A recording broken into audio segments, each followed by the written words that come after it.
Hello bachcho, let's look at the question. So the question says if A vector is 2 I cap plus 5 j cap and B vector is 2 I cap minus j cap, then the unit vector along A plus B. तो पहले A plus B की value निकालने. A vector plus B vector हमारे पास है क्या पहले 2 I cap plus 5 j cap plus 2 I cap minus j cap. This will be 4 I cap minus no, this will be 4 I cap plus 4 j cap. तो हमारे पास किसी भी vector का form अगर देखना हो तो हम लिख सकते हैं ए वेक्टर इज इक्वल्स टू उसका मॉड्यूलस टाइम्स उसका direction unit vector, right.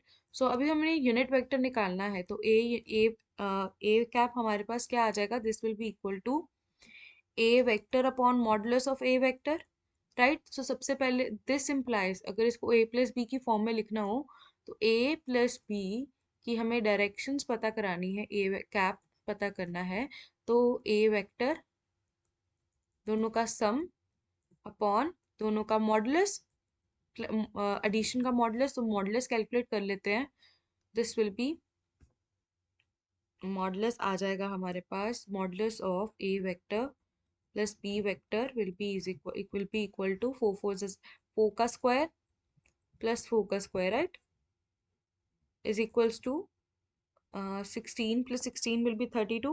Can I write this as under root ये आ गया 32, right.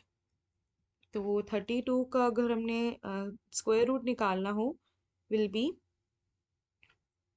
Equals to, rather than that I can write this as 2 multiply 2 multiply 2 multiply 2 times 2. ये आ जाएगा 2 और 2 बाहर आ गए. This will be 4 root 2, right. So similarly हमारे पास यूनिट वेक्टर क्या आ जाएगा. Unit vector will be equals to a vector plus b vector upon modulus of a vector plus b vector. हमारे पास vector a vector plus b vector है 4 i cap plus 4 j cap upon 4 under root 2. This can be written as I cap upon under root 2 plus j cap upon under root 2, right. So according to that,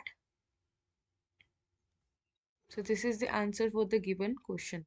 According to that हमारे पास option D is the correct answer, right. I hope you understand it well. Best of luck.